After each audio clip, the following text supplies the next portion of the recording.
दिग्गज एक्टर नसरुद्दीन शाह को कौन नहीं पहचानता। उनके जीवन में बहुत सारी अनसुनी कहानियाँ हैं, किस्से हैं जो हम लोग इस वीडियो में देखने वाले हैं। उससे पहले हम उनकी शॉर्ट में इंफॉर्मेशन साझा करते हैं। दिग्गज एक्टर नसरुद्दीन शाह का जन्म 20 जुलाई 1949 को उत्तर प्रदेश के बाराबंकी में हुआ। 1980 से अपने फिल्मी करियर की शुरुआत करने वाले नसरुद्दीन की एक्टिंग के तो सभी कायल हैं।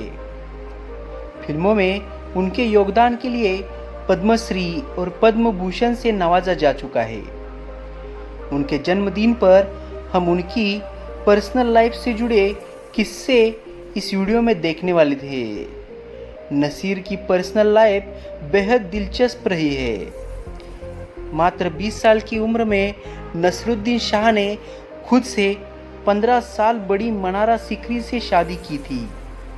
मनारा को परवीना मुराद के नाम से भी जाना जाता।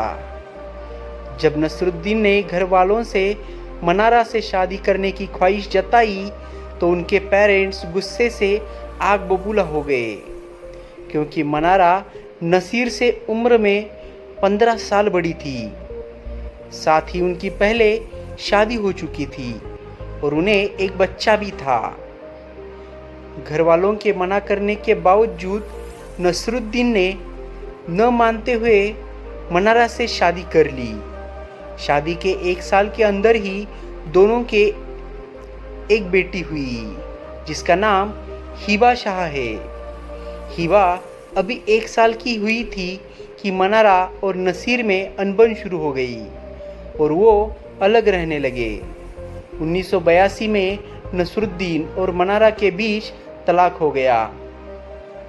मनारा अपनी बेटी हिबा के साथ कुछ सालों बाद ही ईरान चली गई। हिबा जब बालिग हो गई तो वो अपनी माँ को छोड़कर पिता नसीर के पास आकर रहने लगी। हिबा ने कभी शादी नहीं की। अब वो अपने पिता, सौतेली माँ और सौतेले भाई बहनों के साथ रहती है। नसीर ने पत्नी से अलग होने के बावजूद नेशनल स्कूल ऑफ ड्रामा से एक्टिंग का कोर्स किया। यहाँ से नसरुद्दीन शाह ने अपनी नई जिंदगी शुरू की। 1975 में उनकी मुलाकात रत्ना पाठक से हुई। रत्ना उस समय कॉलेज स्टूडेंट थी। दोनों एक नाटक की रिहर्सल के दौरान मिले थे। दोनों ने 1982 में बड़ी सादगी के साथ शादी कर ली। नसीर और रत्ना के 2 बेटे हैं, इमाद और विवान। अपनी बेबाक राय रखने के लिए नसरुद्दीन शाह जाने जाते हैं। उन्होंने अपने करियर में कई हिट फिल्मों में काम किया। नसरुद्दीन शाह को कई एक्टर्स अपना रोल मॉडल तक मानते हैं। नसरुद्दीन की गिनती बेबाक अभिनेताओं में होती है। भले ही नसरुद्दीन शाह एक्टिंग निखारने के लिए नेशनल स्कूल ऑफ ड्रामा में गए हो, लेकिन उन्होंने इससे कई साल पहले ही मामा से एक्टिंग के तौर तरीके सीख लिए थे। राज्यसभा के टीवी शो गुफ्तगू में नसरुद्दीन ने बताया था कि मेरी अम्मी के 4 भाई थे, बहुत लंबे चौड़े। उन्हें शिकार करने का बहुत शौक था। अक्सर वह शिकार पर जाया भी करते थे। तस्वीरों में तो वे हॉलीवुड की हीरो जैसे लगते थे। सभी भाइयों में सबसे बड़े आगा मोहिउद्दीन शाह साहब थे। बाद में तो वो उत्तर प्रदेश के आईजी भी बन गए। एक समय तो ऐसा भी आया कि लोग उन्हें डाकू मार के नाम से भी जानने लगे थे, क्योंकि जहाँ भी डाकुओं का खतरा होता उन्हें भेज दिया जाता। सब डाकुओं का उन्होंने सफाया कर दिया था।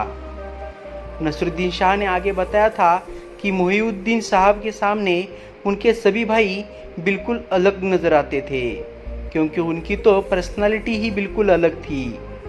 वो आत्मविश्वास के वजह से बहुत ही कॉन्फिडेंट दिखते थे। उनके साथ भी शायद ऐसा ही रहा होगा। वह आगे बताते हैं कि मेरी एक फूफी तो भीख मांगा करती थी बस स्टैंड पर, तो ये सभी हम कह सकते हैं कि नवाबों की बिगड़ी हुई औलादें थी। तो इन सभी लोगों का उनके जीवन पर बहुत गहरा प्रभाव पड़ा था। दूसरी तरफ नसरुद्दीन शाह ने अपने परिवार का जिक्र अपनी बायोग्राफी में किया है। नसरुद्दीन शाह ने बताया था कि उनके वालिद की भारत में नौकरी थी, इसलिए विभाजन के बाद भी वह पाकिस्तान नहीं गए और वो भारत में ही रुके। उनके दादा तो फौज में थे, जबकि नसरुद्दीन शाह अपने परिवार में पहले ऐसे शख्स थे जिन्होंने एक्टिंग में कदम रखा। तो दोस्तों, ये थी कहानी नसरुद्दीन शाह के बारे में। आप उनके बारे में क्या राय रखते हैं ये कमेंट बॉक्स में लिखिएगा। साथ ही वीडियो पसंद आया हो तो वीडियो को लाइक कीजिए, शेयर कीजिए और अपने चैनल को सब्सक्राइब करना बिल्कुल ना भूलिए। जल्द ही मिलते हैं फिर एक ऐसे इंटरेस्टिंग वीडियो के साथ। तब तक खुद का ख्याल रखिए। जय हिंद, जय भारत।